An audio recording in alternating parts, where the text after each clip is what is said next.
Writing a blog post for the Norfolk Record Office. We have two types of blog posts for the Norfolk Record Office blog, a standard blog post and a blogging short. The standard blog post has a word limit of around 1,000 words, give or take 10%. If you feel you cannot complete your blog post within that limit, you can split your entry over 2 posts. If this is the case, please talk to a member of the Education and Outreach team, as we can authorise this in rare circumstances. If you do need to split your entry into 2 posts, there will still be a 3-week period between each one being published.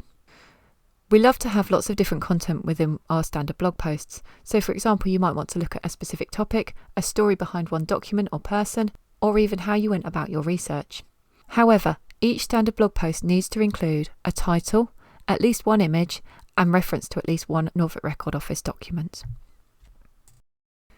Blogging shorts can be anywhere between 300 to 500 words. We ask that you just start with 1 or 2 paragraphs, write your content based on one particular document, and then finish with 1 or 2 paragraphs to round up. As with a standard blog post, a blogging short also needs to include a title, at least one image, and reference to at least one Norfolk Record Office document. It is always best to choose topics that you feel will appeal to a wider audience. However, if it sparks your interest, it will probably spark other people's. When choosing your topic, remember it doesn't have to be about Norfolk, but it must use one of our documents and have a connection to Norfolk. So for example, if someone from Norfolk went on a grand tour, the post can focus on that tour without mentioning Norfolk itself. You may want to write about a Norfolk citizen's experience of fighting in the trenches during the First World War. When choosing what you write about, keep in mind popular topics, such as diaries and journals. What life was like at a particular time is always very interesting. Or think about information about places or people within living memory. People often love to reminisce about their past experiences.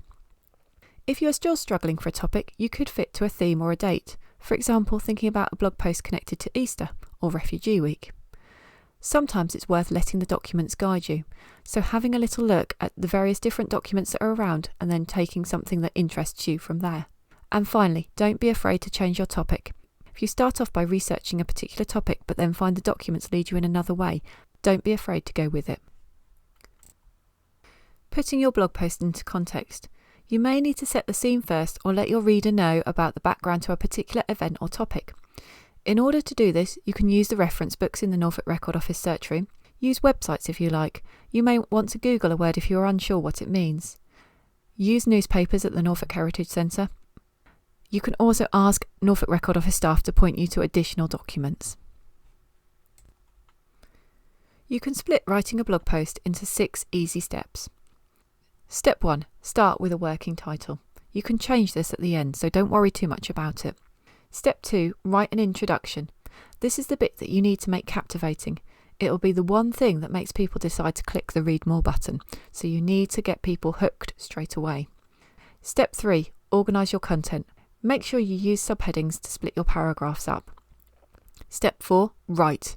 Don't worry about what you're writing, just write down everything you think of as you're writing at the time. You can always go back and edit it later. Step 5. This is where you need to be editing and proofreading your post. And finally, step 6, change the title. So if you decide that your first working title is okay, then by all means go with that one. If not, you might want to change your title to make it a little more snappy. Quite often we find that quotations from the documents themselves work really well as a title.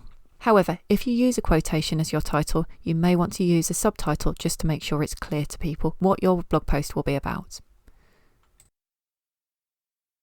Please feel free to write in your own style.